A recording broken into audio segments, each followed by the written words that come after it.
there, it's Michael Whalen, and this is the Artist Expansion Podcast. This is episode number 12, and as you can see, I've sat down today. Why? Because we're going to sit down and talk about something that, well, some musicians don't really like talking about, which is your catalog. Have I lost you yet? Okay, so you make the music, you put out the music, you promote the music. Maybe you even call a guy like me, and I help you promote the music. Great. So then the music is out in the world doing whatever it's doing. And I think for some musicians, they go into some conversation called the music's going to take care of itself. It's out there, it's flying free, out in the world, doing whatever it's doing, flying free. Guys, that's a death sentence. It's ridiculous. Here is a new metaphor for some of you, maybe most of you, with regard to your catalog. Your music catalog is like a garden that must be tended. So you ever seen like English people? They have these beautiful gardens. Sometimes they're really small, like in their little behind their little townhouse, and they trim and they're just making sure that everything is just perfect, and everybody is got food, and everybody's watered, and everybody's got the soil turned over and all that stuff. I don't know anything about gardening. Anyway, but the bottom line is, it's tended to. And in your mind, you want to think about what context do you have around the word maintenance? Whether that is your physical self, exercise, taking care of your health, or your catalog, or dealing with people in your life, or anything. So, consider the possibility that there is some conversation for you out there called, can I be managing my catalog more effectively? So, some of you are on my mailing list. If you want to be on my mailing list, you can just go to the website and sign up for it. But I recently moved my entire label, my entire catalog from the 5 different labels and aggregators that I was on because licenses had gone, they had ended. And I found a new aggregator and I moved everything. The migration was an incredible pain in the butt because you're re-entering all the metadata again. The most important part of metadata, and what is metadata? Metadata is the individual pieces of information about each song that help identify the song, who created the song, who owns the song, who's the publisher of the song, how long the song is, where the song was made, all that stuff. But the single most important part of metadata is the ISRC number. So the ISRC number is unique in the world. So a way of looking at it is the social security number of that song. It's also the way you get paid. The prevailing attitude with regard to moving things over is important because I get this question a lot from people. So this is one of the reasons why I wanted to talk about this. That once your song has an ISRC number, that's its number forever. You're not changing numbers. So people who find themselves in situations where they are swapping out numbers and they're swapping out versions and they're swapping out this stuff. Oh my God, don't do that. Whether your song has got 1 stream or 100 million or 1 billion streams or whatever, you want to look at all the streams in the lifetime of a song as accumulated. So if you change the ISRC number of that song, all of the accumulated streams of that song disappear.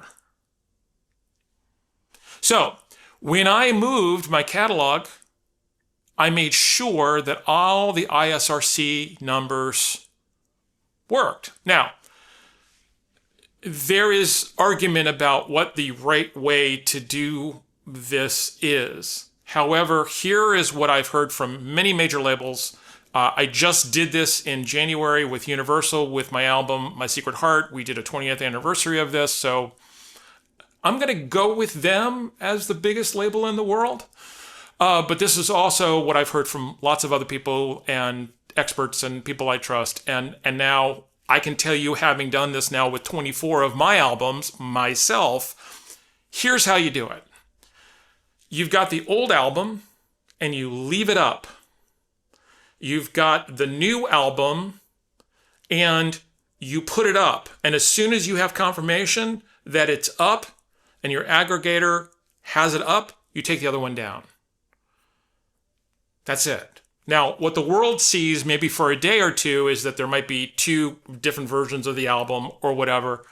It's fine. Every aggregator is different. If there is multiple copies of something, a lot of music platforms will automatically go to the new one and they won't show the old one anymore. So you have that.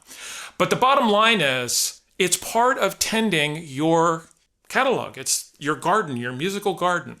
I think that one of the reasons why a lot of artists lose track of their catalog is because they have all of this stuff in all of these disparate places that are all released by different people at different times, and there is no way to keep track of everything. So I pulled everything in so I could keep track of everything basically on one dashboard at one time. Makes it easier for me to see what's going on, to see like what I want to promote, to see what's producing, what's not producing. There you go. The other part of this, which I think is also really important, is a lot of musicians will make a license for something, for a track, or maybe even a whole album's worth of stuff. And maybe the license is 3 or 5 years, and then the license is over. And then we just go forward in time. This is my hand, forward in time. Forward in time. And we're going forward in time. Forward. And they don't do anything about it. Now, legally, and as a fiduciary, the label has a responsibility to continue to collect and pay you and all that stuff. So some amount of not doing anything is laziness. Let's call it what it is.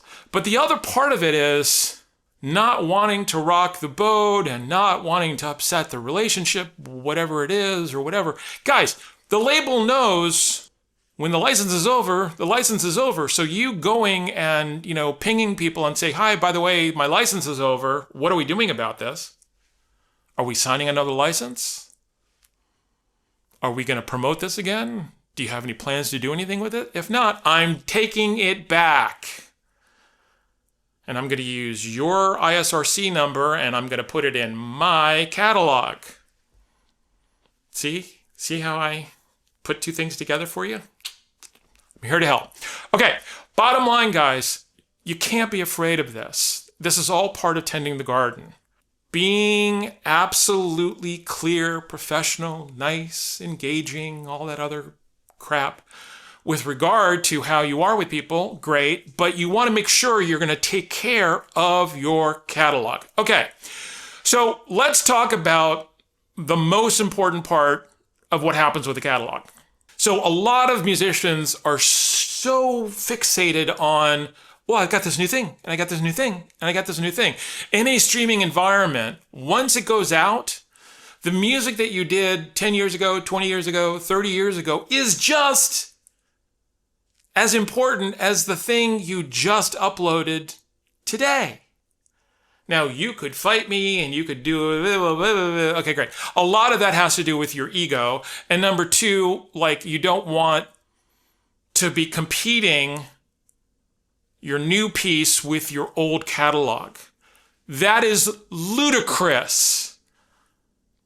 Consider the possibility that the new thing that you are promoting is literally dangling your entire catalog out in front of potential listeners and fans and super fans in such a way where your entire catalog can get a bump from your new thing. And if you do effective promotion, that promotion of your older material can also be a bump for your entire catalog. So you want to be thinking not so much about the new project you have. I know you're excited. Yeah, I get excited. Everyone gets excited. But consider the possibility that you want to be thinking about your catalog as the thing, not little elements, albums, singles, EPs, remixes, all that stuff. You want to be thinking, okay, I have a catalog that it exists in no time. And what do I want to be promoting to what places, what platforms, and for what period of time in such a way which is going to lift up my entire catalog, my entire visibility. Why not create playlists, themed playlists of your music and promote the entire playlist? Shocking. I know. Music to drive by, music to make love to somebody by, music to work out to. Great. Bottom line, you want to be thinking about your catalog as a living, breathing organism that needs to be tended to, needs to be paid attention to, needs to be watered, wants to be loved. But if you turn your back on it,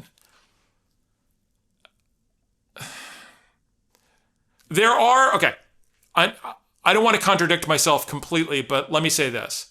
I have had tracks that I have pretty much forgotten about that have gotten picked up on playlists or gotten really popular for whatever reason or whatever, or they get played on the radio or who knows what. And all of a sudden, like, it becomes like a thing. And I had nothing to do with it. I didn't promote it. I didn't do anything. It literally was just the entropy of the situation. That is not a reason to not take care of your catalog. Well, I'm just waiting for, the thing to happen. Oh my God! Stop that!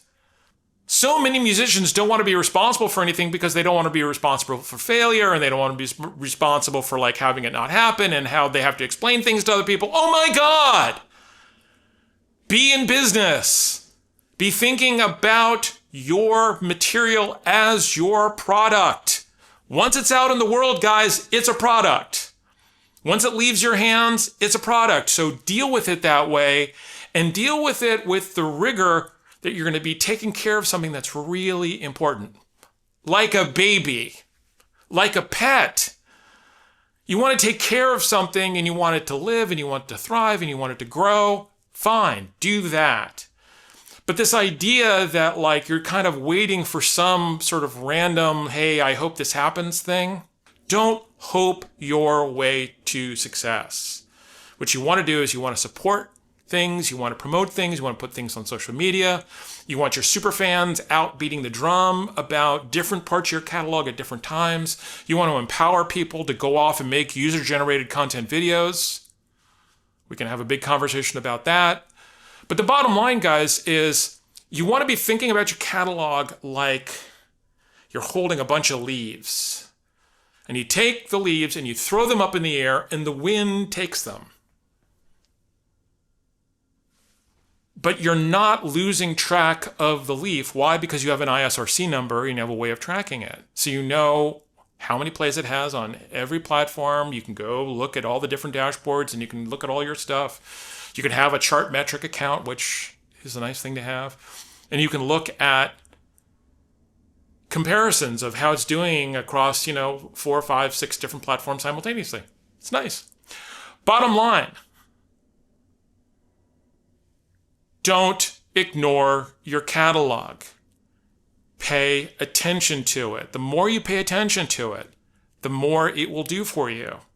If you start looking for possibilities, if you start looking for like ways of like co-promoting, how about you and another band or you and another artist or you and another songwriter, if you have very similar stuff, get together with them and say, hey, let's make a playlist together. My music and your music. Cool, and we'll promote it together. Shocking cooperation. So You want to be thinking about how can you be taking care of your catalog. If you love your catalog will love you back. Guys, I really hope this helps.